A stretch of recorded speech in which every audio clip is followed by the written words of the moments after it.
এক দোকানের বন্য কেউ আর নাই। আমি আমি শেষ এই দোকানে দাঁড়িয়ে।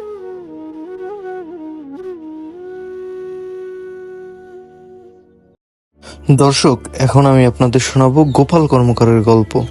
পটুয়াখালী জেলার মির্জাগঞ্জ উপজেলার সুবিদখালী বাজারের এক কোণায় ঘন নীরবতার মাঝে এখনো টিনের নিচে বাজে হাতুড়ির শব্দ। এ শব্দ সময়ের ঐতিহ্যের এক কামারের কাহিনী, পারিবারিক ব্যবসার শেষ কামার গোপাল কর্মকার, যেখানে বংশ পরম্পরায় 3 পুরুষ ধরে চলছে এক ঐতিহ্যবাহী পেশা কামারের কাজ। নাম গোপাল কর্মকার, বয়স 63, মির্জাগঞ্জ উপজেলার পূর্ব সুবিদখালী গ্রামের আদি বাসিন্দা তিনি।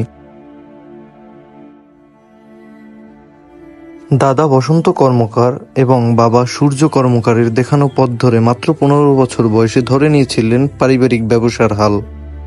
50 বছরেরও বেশি সময় ধরে লোহা পেটাতে পেটাতে গড়েছেন নিজের জীবন। এটাই ছিল তার জীবিকা, তার গর্ব।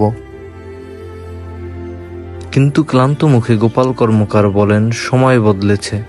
আগে ঈদের সময় কাজের ভিড় সামলানো যেত না, এখন শুধু কোরবানির ঈদেই একটু কাজ হয়, বাকি সময় খালি বসে থাকা।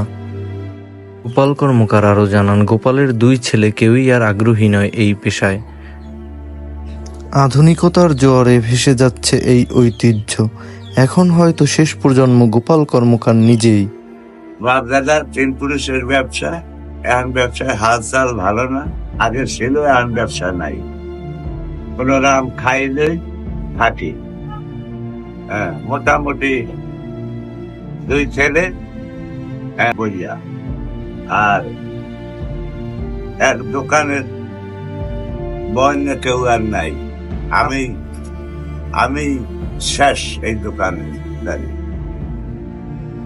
প্রাচীন এই পেশা, এই দোকান, এই আগুন, এই শব্দ সবটাই হয়তো কিছুদিন পর থেমে যাবে।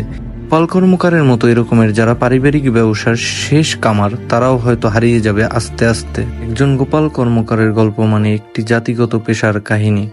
এই ঐতিহ্যকে মনে রাখুক আগামী প্রজন্ম।